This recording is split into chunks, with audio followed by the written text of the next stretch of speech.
नमस्कार. जीवन संजीवनी हेल्थ या ऑफिशियल चॅनलमध्ये सर्वांचं स्वागत आहे.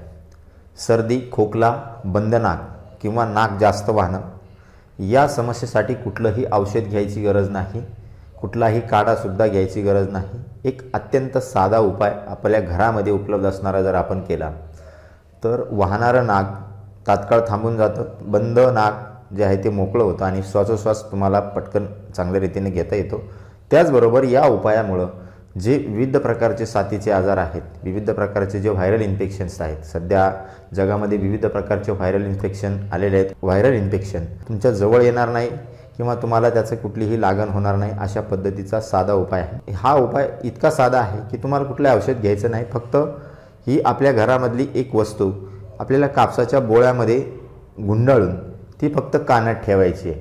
कानात ठेवताना कानाच्या बोळात नाही ठेवायची आहे, तर कानाचा जो हा वरचा भाग आहे या भागामध्ये आपल्याला या पद्धतीनं ती आपल्याला ठेवायची आहे.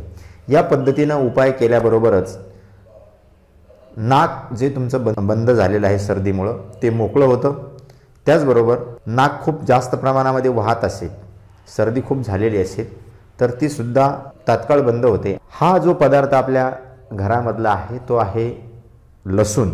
एक छोटीशी लसूण पाकळी आपल्याला घ्यायची आहे, ती चांगली कुस्करून घ्यायची आहे हाताने आणि ती कापसामध्ये गुंडाळून आपल्याला ती कानामध्ये ठेवायची. आता हे कानामध्ये ठेवत असताना या लसूण पाकळीचा कुठलाही भाग कानाला स्पर्श होणार नाही या पद्धतीने ठेवायचे, म्हणजे त्याला कापसाने पूर्णपणे कव्हर करून घ्यायचं आहे. व्यवस्थित ठेवायचं आहे. कानाच्या वरच्या भागामध्ये आपल्याला ऐकण्याचा मार्ग आहे तिथं ठेवायचं नाही.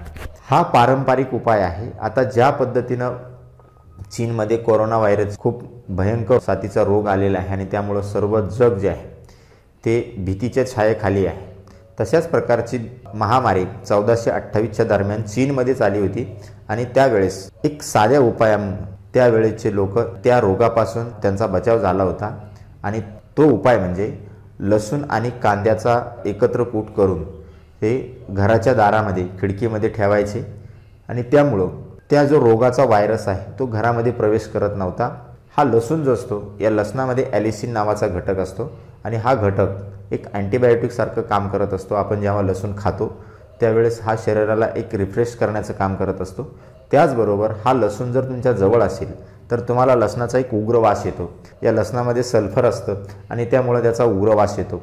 हा जो सल्फर आहे हा सल्फर अँटीसेप्टिक आहे, अँटीफंगल आहे, अँटीबायोटिक आहे, अँटीबॅक्टेरियल आहे, अँटीव्हायरसचं काम करतो आणि त्यामुळं तुमच्या जवळ कुठलंही इन्फेक्शन थांबत नाही. साथीच्या रोगापासून एक प्रोटेक्शन मिळण्याचं काम हा लसूण करत असतो. नाक कोंदलेलं असेल, नाक गळत असेल तर त्यासाठी सुद्धा हा उपाय तुम्ही करून बघा. लगेच तुम्हाला रिफ्रेश वाटेल, श्वास तुम्हाला मोकळेपणाने घेता येईल. जे वाहतं नाक आहे ते थांबून जाईल. बंद नाक जे आहे त्यासाठी तुम्हाला कुठलंही इनहेलर वगैरे वापरण्याची गरज नाही, नाकामध्ये ड्रॉप टाकण्याची गरज नाही. नाक तुमचं सहजरित्या मोकळं होईल. लहान मुलांपासून वयस्करांपर्यंत सर्वांना करता येणारा हा साधा उपाय आहे. आता हा फुकटचा उपाय आहे, घरामध्ये लसूण तुमच्या सहजरित्या उपलब्ध होतो, सहज करता येण्यासारखा उपाय आहे. तुम्ही लगेच करून बघा, तुम्हाला तात्काळ आराम मिळेल. आणि अशाच नवनवीन उपायासाठी जीवन संजीवनी हेल्थ या ऑफिशियल चॅनलला लाईक आणि सबस्क्राईब करा. नोटिफिकेशनसाठी बेल आयकॉनवर क्लिक करा. धन्यवाद.